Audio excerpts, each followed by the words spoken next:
Today's read aloud is a children's story, and you may be familiar with it. This is Alice's Adventures in Wonderland, also called Alice in Wonderland, by Lewis Carroll, and there have been several film adaptations of all of her crazy adventures in this land. Chapter 1. Down the Rabbit Hole. Alice was beginning to get very tired of sitting by her sister on the bank, and of having nothing to do. Once or twice she had peeped into the book her sister was reading, but it had no pictures or conversations in it. And what is the use of a book, thought Alice, without pictures or conversations? So she was considering in her own mind, as well as she could, for the hot day made her feel very sleepy and stupid, whether the pleasure of making a daisy chain would be worth the trouble of getting up and picking the daisies, when suddenly a white rabbit with pink eyes ran close by her. There's nothing so very remarkable in that, nor did Alice think it so very much out of the way to hear the rabbit say to itself, oh dear, I shall be late."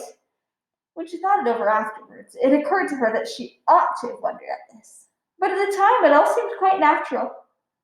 But when the rabbit actually took a watch out of its waistcoat pocket and looked at it, and then hurried on, Alice started to her feet, for it flashed across her mind that she had never before seen a rabbit with either a waistcoat pocket or a watch to take out of it, and burning with curiosity, she ran across the field after it, and fortunately was just in time to see it pop down a large rabbit hole under the hedge. In another moment Alice went down after it, never once considering how in the world she was to get out again.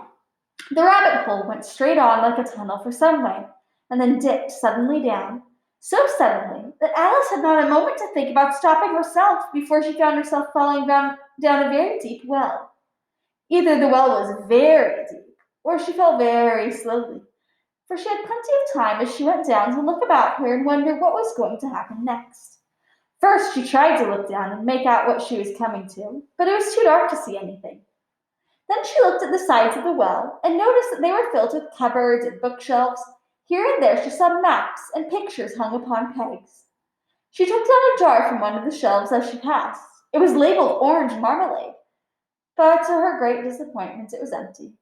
She had not liked to drop the jar for fear of killing somebody underneath, so managed to put it into one of the cupboards as she fell past it. Well, thought Alice to herself, after such a fall as this, I think nothing of tumbling downstairs. How brave they'll all think me at home. Why, I wouldn't say anything about it, even if I fell off the top of the house, which is very likely true. Down, down, down. Would the fall never come to an end? I wonder how many miles I've fallen by this time, she said aloud. I must be getting somewhere near the center of the earth. Let me see. That would be 4,000 miles down, I think. For you see, Alice had learned several things of this sort in her lessons in the schoolroom, and though this was not a very good opportunity for showing off her knowledge, as there was no one to listen to her, still it was a good practice to say it over. Yes, that's about the right distance, but then I wonder what latitude or longitude I've got to. Alice had no idea what latitude was, or longitude either, but thought they were nice grand words to say. Presently she began again.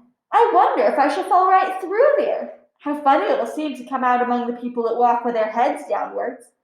The antipathies, I think. She was rather glad there was no one listening this time, as it didn't sound at all the right word. But I shall have to ask them what the name of the country is, you know. Please, ma'am, is this New Zealand or Australia? And she tried to curtsy as she spoke. Fancy curtsying as you're falling through the air. Do you think you could manage it? And what an ignorant little girl they'll think me for asking. No, it'll never do to ask. Perhaps I shall see it written up somewhere. Down, down, down. There was nothing else to do, so Alice soon began talking again. Dinah will miss me very much tonight, I should think. Dinah was the cat. I hope they'll remember her saucer of milk at tea time. Dinah, my dear, I wish you were down here with me. There are no mice in the air, I'm afraid, but you might catch a bat, and that's very like a mouse, you know. But do cats eat bats, I wonder? And here Alice began to get rather sleepy, and went on saying to herself in a dreamy sort of way, do cats eat bats? Do cats eat bats? And sometimes, do bats eat cats? For you see, as she couldn't answer either question, it didn't much matter which way she put it. She felt that she was dozing off, and had just begun to dream that she was walking hand in hand with Dinah, and saying to her very earnestly, "Now, Dinah, tell me the truth. Did you ever eat a bat?" When suddenly, thump, thump, down she came upon a heap of sticks and dry leaves, and the fall was over. Alice was not a bit hurt, and she jumped up onto her feet in a moment. She looked up, but it was all dark overhead. Before her was another long passage, and the white rabbit was still in sight, hurrying down it. There was not a moment to be lost. Away went Alice like the wind, and was just in time to hear it say, as it turned a corner, "Oh, my ears and whiskers, how late it's getting!" She was close behind it when she turned the corner, but the rabbit was no longer to be seen. She found herself in a long, low hall, which was lit up by a row of lamps hanging from the roof. There were doors all round the hall, but they were all locked, and when Alice had been all the way down one side and up the other, trying every door, she walked sadly down the middle, wondering how she was ever to get out again. Suddenly she came upon a three-legged table, all made of solid glass. There was nothing on it except a tiny golden key, and Alice's first thought was that it might belong to one of the doors of the hall. But alas, either the locks were too large or the key was too small, but at any rate it would not open any of them. However, on the second time round, she came upon a low curtain she had not noticed before, and behind it was a little door about 15 inches high. She tried the little golden key in the lock, and to her great delight, it fitted. Alice opened the door and found that it led into a small passage, not much larger than a rabbit hole. She knelt down and looked along the passage into the loveliest garden you ever saw. How she longed to get out of that dark hall and wander about among those beds of bright flowers and those cool fountains. But she could not get even her head through the doorway, and even if my head would go through, thought poor Alice, it would be of very little use without my shoulders. Oh, how I wish I could shut up like a telescope. I think I could if only I knew how to begin. For you see, so many out-of-the-way things had happened lately that Alice had begun to think that very few things indeed were really impossible.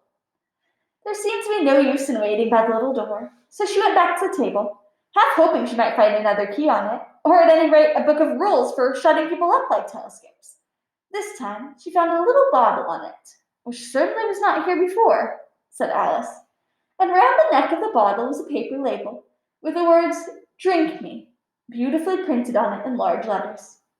It was all very well to say "drink me," but the wise little Alice was not going to do that in a hurry. "No, I'll look first," she said, "and see whether it's marked poison or not." For she had read several nice little histories about children who had got burnt and eaten up by wild beasts and other unpleasant things, all because they would not remember the simple rules their friends had taught them, such as that a red-hot poker will burn you if you hold it too long, that if you cut your finger very deeply with a knife, it usually bleeds, and she had never forgotten that if you drink much from a bottle marked poison, it is almost certain to disagree with you sooner or later. However, this bottle was not marked poison, so Alice ventured to taste it, and finding it very nice. It had, in fact, a sort of mixture flavor of cherry tart, custard, pineapple, roast turkey, toffee, and hot buttered toast. She very soon finished it off. "What a curious feeling," said Alice. "I must be shutting up like a telescope." And so it was indeed. She was now only 10 inches high, and her face brightened up at the thought that she was now the right size for going through the little door into that lovely garden. First, however, she waited for a few minutes to see if she was going to shrink any further. She felt a little nervous about this, for that might end, you know, said Alice to herself, and my going out altogether like a candle. I wonder what I should be like then. And she tried to fancy what the flame of a candle is like after the candle is blown out, for she could not remember ever having seen such a thing. After a while, finding that nothing more happened, she decided on going into the garden at once. But alas for poor Alice! When she got to the door, she found she had forgotten the little golden key, and when she went back to the table for it, she found she could not possibly reach it. She could see it quite plainly through the glass, and she tried her best to climb up one of the legs of the table, but it was too slippery, and when she had tired herself out with trying, the poor little thing sat down and cried. "Come, there's no use in crying like that," said Alice to herself, rather sharply. "I advise you to leave off this minute." She generally gave herself very good advice, though she very seldom followed it. And sometimes she scolded herself so severely as to bring tears into her eyes, and once she remembered trying to box her own ears for having cheated herself in a game of croquet she was playing against herself. For this curious child was very fond of pretending to be two people. "But it's no use now," thought poor Alice. to pretend to be two people. Why, there's hardly enough of me left to make one respectable person. Soon her eye fell on a little glass box that was lying under the table.